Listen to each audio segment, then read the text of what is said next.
Students, आज का topic है एवीएल ट्री, जिसको हम height balance wine research tree भी कहते हैं। So what is AVL tree? AVL tree is a self-balancing wine research tree in which each node maintains extra information called a balance factor whose value is either -1, 0 or +1. AVL tree can be defined as height balance binary search tree in which each node is associated with a valence factor which is calculating by subtracting the height of its right subtree from that of its left subtree. Tree is said to be balanced if valence factor of each node is in between -1 to 1, otherwise the tree will be unbalanced and need to be balanced. ठीक है, इसका एक formula छोटा सा है, balance factor k is equal to height left k minus height right k. देखिए, if balance factor of any node is 1, it means that the left sub tree is 1 level higher than the right sub tree, and if the balance factor of any node is 0, it means that the left subtree and right subtree contains equal height. If a valence factor of any node is -1, it means that the left subtree is 1 level lower than the right subtree. आइए इस चीज को समझते हैं एक figure से। देखिए कि एक फिगर आपके सामने है एवीएल ट्री की, जिसमें नोड 100 आपको दिखाई दे रहा होगा, 50, 150, 25, 75, 125, 175, 65 एंड 85।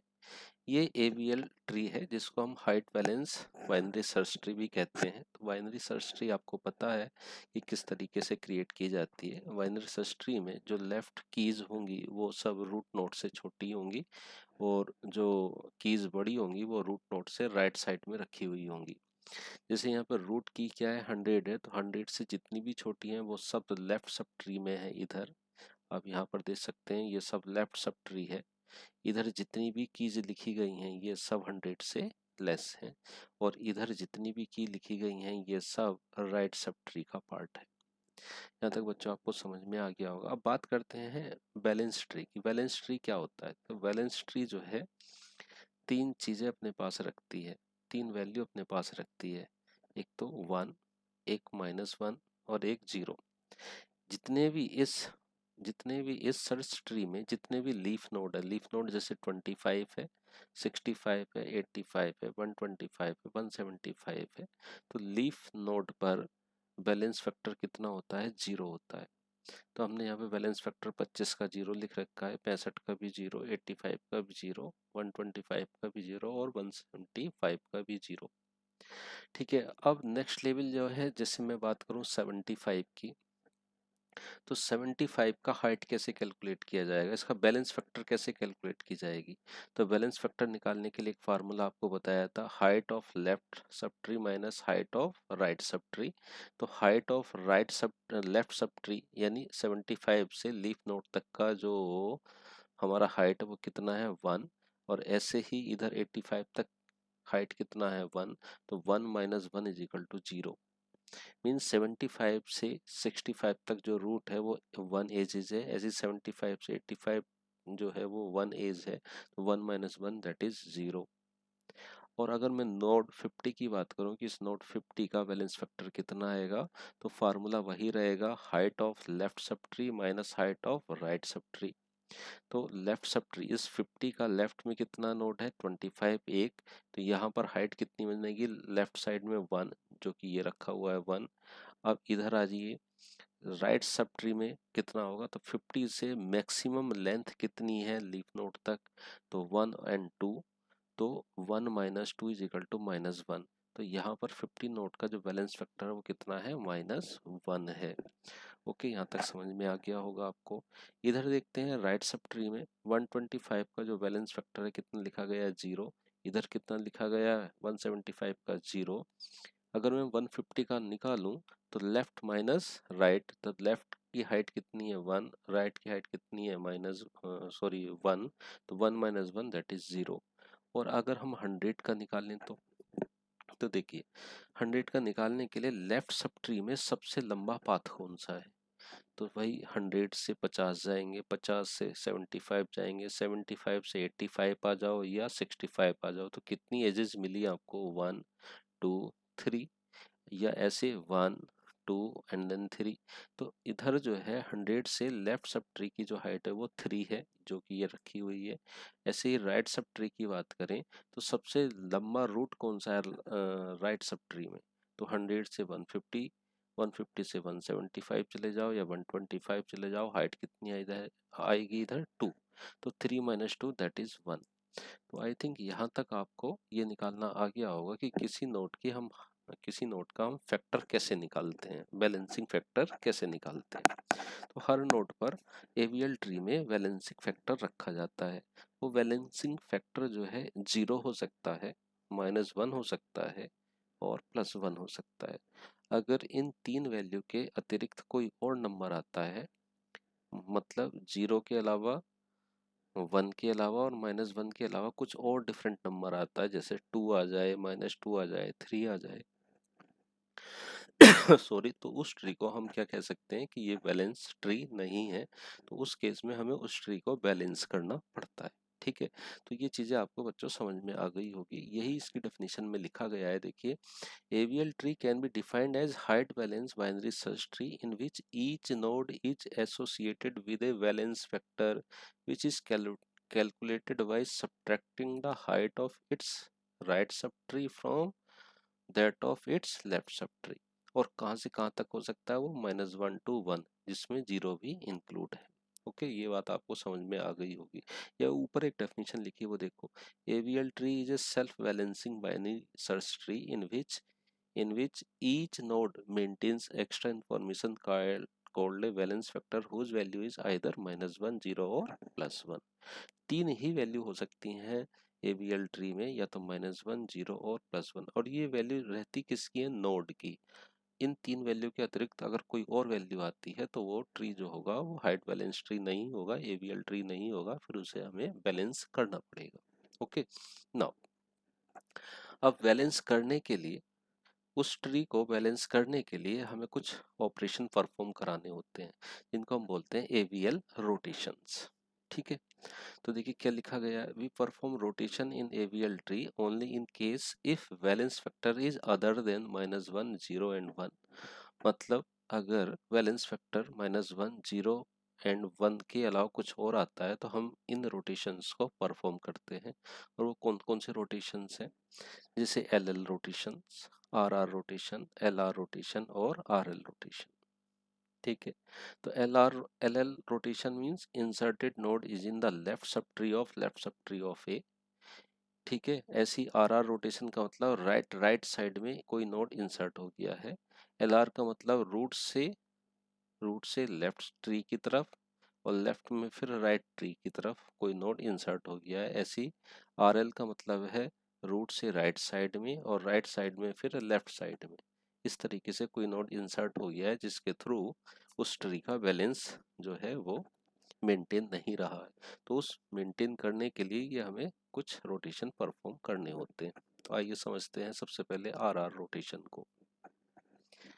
थोड़ी सी वीडियो लंबी होगी लेकिन बच्चों बहुत ही ज़्यादा इम्पोर्टेंट क्वेश्चन है और ये आपके एग्जाम में पूछा जाता है, तो आप इसे बड़े ध्यान से समझिए। यहाँ तक आई थिंक आपको सबको समझ में आ गया होगा।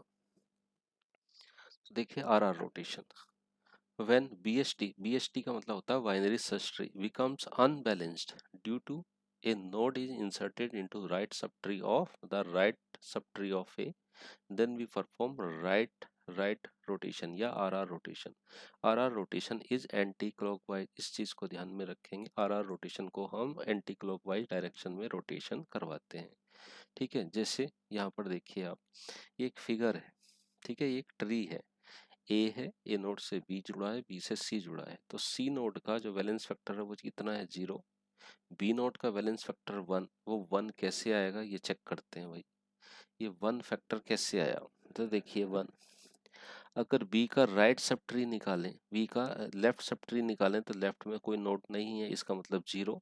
और सी की तरफ जाएं तो कितना है, 1। तो left minus 1, left minus right, तो यहाँ पर कितना आ जाएगा -1। तो ये -1 लिखा हुआ है, यहाँ तक तो बैलेंस है। इससे ऊपर जाते हैं। अब देखिए इससे ऊपर जाने के बाद क्या होगा, हाइट ऑफ राइट निकालो, इधर लेफ्ट निकालो, तो लेफ्ट साइड में तो कोई एलिमेंट है नहीं यानी 0।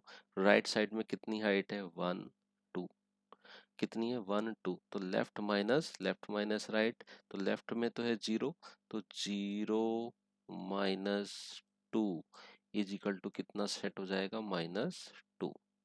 अब देखिए ए नोट का बैलेंसिंग फैक्टर कितना आ गया, -2 आ गया है।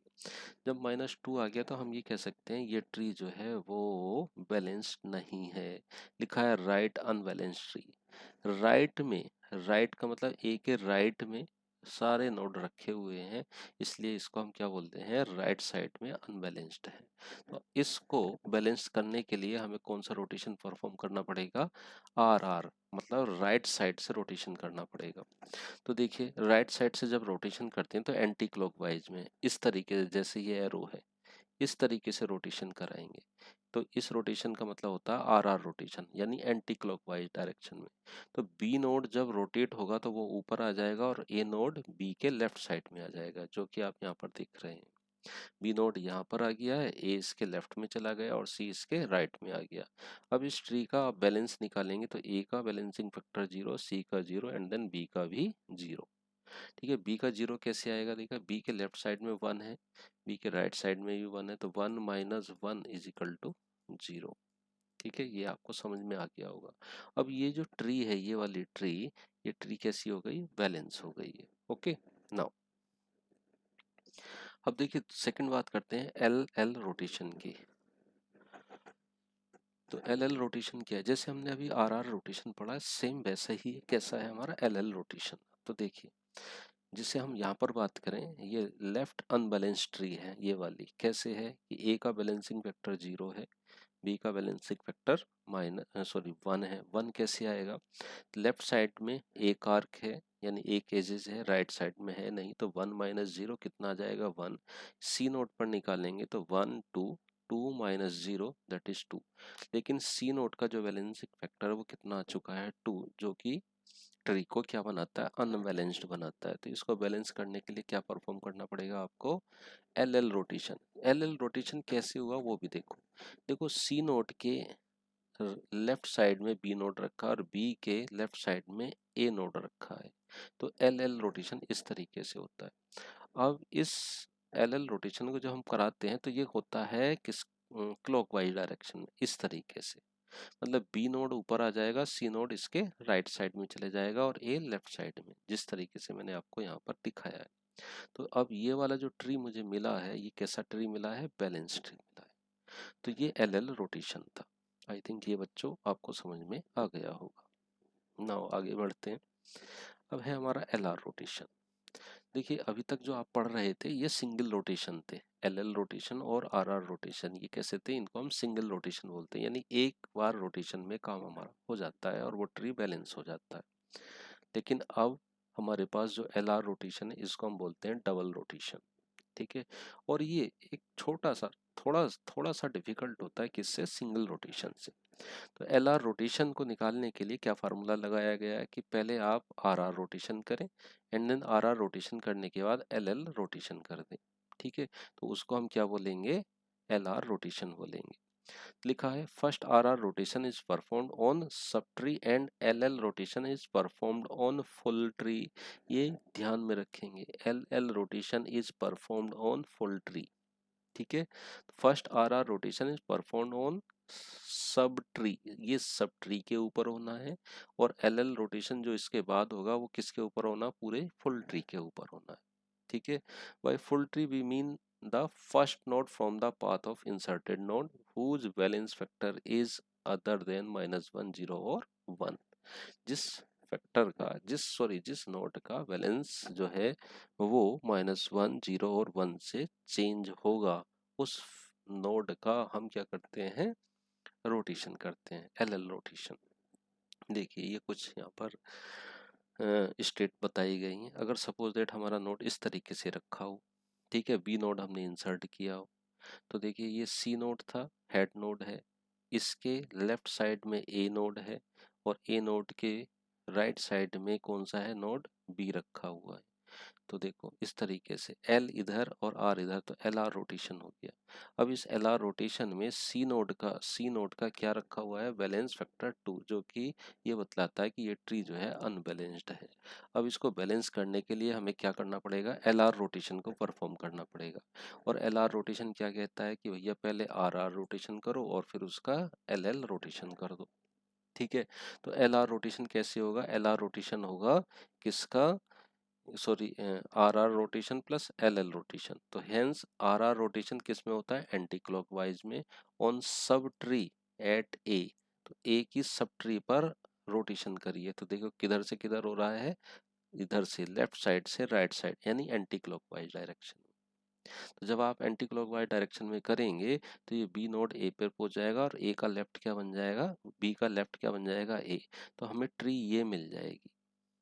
ठीक है, जब आप इसका रोटेशन करेंगे तो बी ए की पोजीशन पे पहुंच जाएगा और ए जो है वो बी के लेफ्ट साइड में आ जाएगा।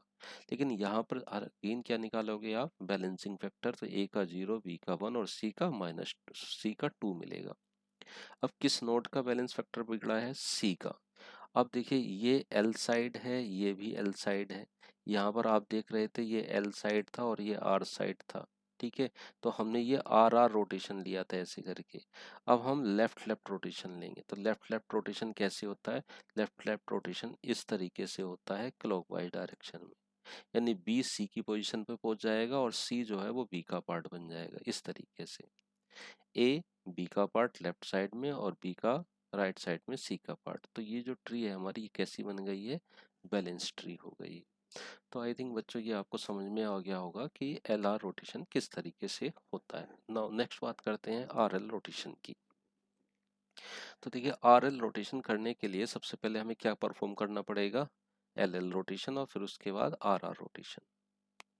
तो first L L rotation is performed on subtree and then R R rotation is performed on full tree.